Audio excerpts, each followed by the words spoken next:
13 डिसेंबर 2023 रोजी संपूर्ण देश हादरला होता। यापूर्वी या तारखेला दहशतवाद्यांनी जुन्या संसदेवर हल्ला चढवला होता। नेमका तोच दिवस निवडत देशातील 4 तरुणांनी संसदेच्या सुरक्षा व्यवस्थेला सुरुंग लावला होता। यातील 2 तरुण लोकसभेच्या सभागृहात पोहोचले होते। स्मोक कॉकरचा वापर केला होता। त्यांनी कोणाला इजा पोहोचवली नाही। देशातील दडपशाही विरोधात घोषणा दिल्या होत्या। यामध्ये एक तरुण महाराष्ट्रातील आहे। प्रकरणात मोठी अपडेट समोर येत आहे। संसद सुरक्षा व्यवस्थेला सुरुंग लावल्या प्रकरणात दिल्ली पोलिसांच्या विशेष पथकाने तपास पूर्ण केला। पटियाला हाऊस कोर्टात दोषारोपपत्र दाखल केलं। या प्रकरणात 6 आरोपींना अटक करण्यात आली आहे। त्यांच्या विरोधात जवळपास 1000 पानांचं दोषारोपपत्र दाखल करण्यात आलं आहे। आरोपींविरोधात IPC कलम 186 आणि UAPA चे कलम 13 अंतर्गत खटला चालवण्यासाठी अतिरिक्त पुरवणी दोषारोपपत्र दाखल करण्यासाठी मंजुरी आवश्यक आहे।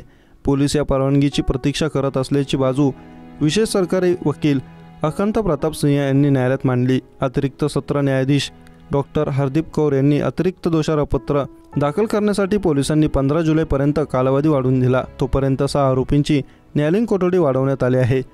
13 डिसेंबर 2023 रोजी संसदेचे नियमित कामकाज सुरू होते। त्यावेळी अचानक 2 तरुणांनी प्रेक्षक गॅलरीतून लोकसभा सभागृहात उड्या घेतल्या। त्यातील एकाने स्मोक क्रॉकर्स फोडले। त्यामुळे सभागृहात लाल धूर झाला आणि श्वास घेण्यास त्रास झाला। संसदेतील सदस्यांनी 2 तरुणांना तत्काळ पकडले। हे तरुण दडपशाही विरोधात घोषणा देत होते, तर संसद बाहेर एक तरुण आणि तरुणीला सुरक्षा रक्षकांनी घोषणाबाजी करताना पकडले।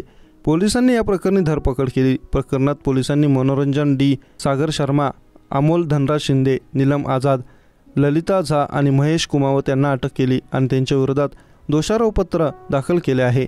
15 जुलै रोजी पुढील सुनवाई होणार आहे।